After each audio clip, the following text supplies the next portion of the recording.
I came here on an invitation from the government and the organizers for this conference, and it was important for us to be here to share our story, to share where we were back in the early 60s, 70s to where we are today.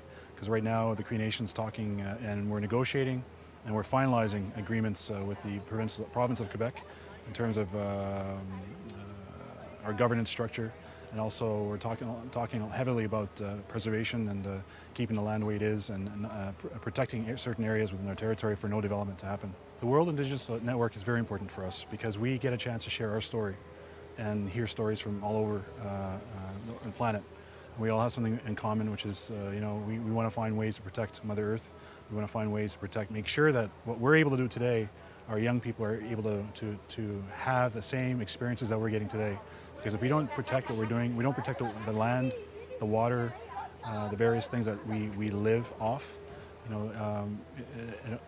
it'll show you that we're not going to go in the right direction. So we as Indigenous peoples make a huge contribution to the way we should be as people, as human beings, and we have a very important role to play throughout the world. So what's a highlight for you so far? Anecdotal story, funny story, and sharing stories. Meeting, I think pardon? Paraphrase. Okay, sorry. My highlight for this trip is meeting the Indigenous peoples from all over the world, the people of Australia, the Indigenous people of Australia. I have some connections, I guess, from my past visit here, and I got to meet them again. So it's an experience that I will take home and it'll keep in my heart. And I've learned a lot, and I'll still continue to learn a lot from other nations throughout the world. And we could use many of the experiences that I have had here.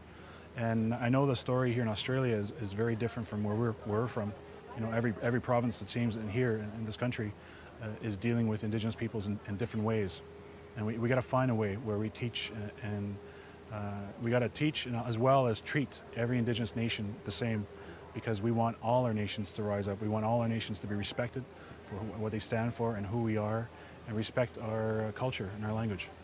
My future aspirations for the WIN, I'm going to encourage this organization to continue sharing our knowledge, sharing our stories amongst each other, how we can make sure that our network continues throughout all over the world, because we need to come together as Indigenous peoples and make sure that every Indigenous nation is treated the way they should be, and not treated as second-class citizens in their own heartland, their homeland.